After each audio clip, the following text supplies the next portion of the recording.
Hello guys, আসসালামু আলাইকুম। আজকে আমরা করব চিংড়ি মাছের মালাইকারি। খুবই সহজ একটি রেসিপি এবং খুবই কম উপকরণে। প্রথমে আমরা চুলায় একটি হাঁড়ি বসিয়ে সেখানে পরিমাণ মতো তেল দিয়ে নিব। তেলটা গরম হয়ে আসলে এখন আমরা পেঁয়াজ কুচি দিয়ে দিলাম।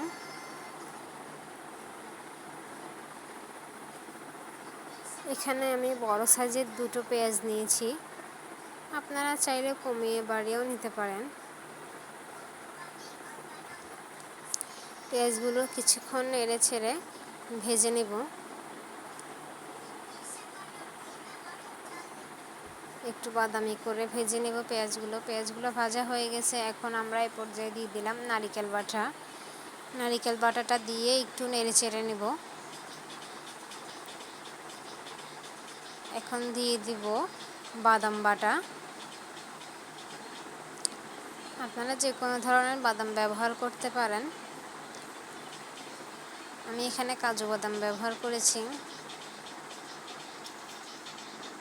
এখন দিয়ে দিব সামান্য রসুন বাটা, সামান্য জিরা বাটা দিয়ে এখন মশলাগুলোকে ভালোভাবে নেড়ে চেড়ে নিব।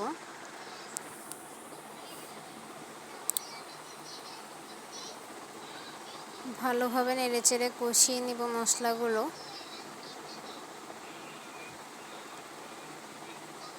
আপনাদের যদি আমাদের ভিডিওটি ভালো লাগে তাহলে আমাদের ভিডিওটিতে লাইক, কমেন্ট, শেয়ার করবেন এবং আমাদের চ্যানেলটি সাবস্ক্রাইব করে পাশে থাকবেন।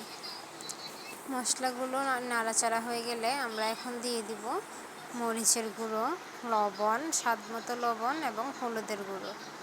ঝালটা আপনারা আপনাদের ইচ্ছা মতো দিতে পারেন, তবে এই রেসিপিটিতে ঝাল একটু কম হলে ভালো লাগে, এত বেশি ঝাল ভালো লাগে না। এখন আমরা আগে থেকে হালকা করে ভেজে রাখা চিংড়ি মাছগুলো দিয়ে দিলাম। চিংড়ি মাছগুলোকে আগে সামান্য হলুদ আর লবণ দিয়ে হালকা করে ভেজে নিয়েছিলাম, সেগুলো এখন দিয়ে দিলাম মশলার মধ্যে।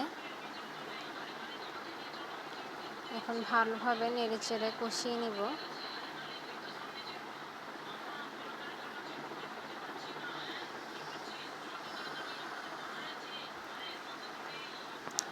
মশলাগুলোকে ভালোভাবে কষিয়ে নিব। এখন দিয়ে দিলাম পানি। এখানে আমি গরম পানি ইউজ করছি, চাইলে আপনারা নর্মাল পানিও ইউজ করতে পারেন, কোনো সমস্যা নেই।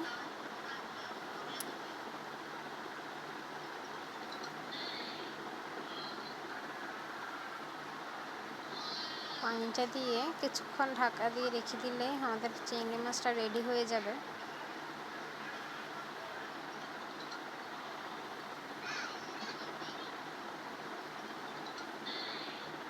এখন আমরা আমাদের চিংড়ি মাছটা প্রায় রান্না হয়ে গেছে। এখন আমরা উপর থেকে কিছুটা ভাজা গরম মশলার গুঁড়ো দিয়ে নিলাম। এই তো রেডি হয়ে গেছে আমাদের চিংড়ি মাছ ভুনা।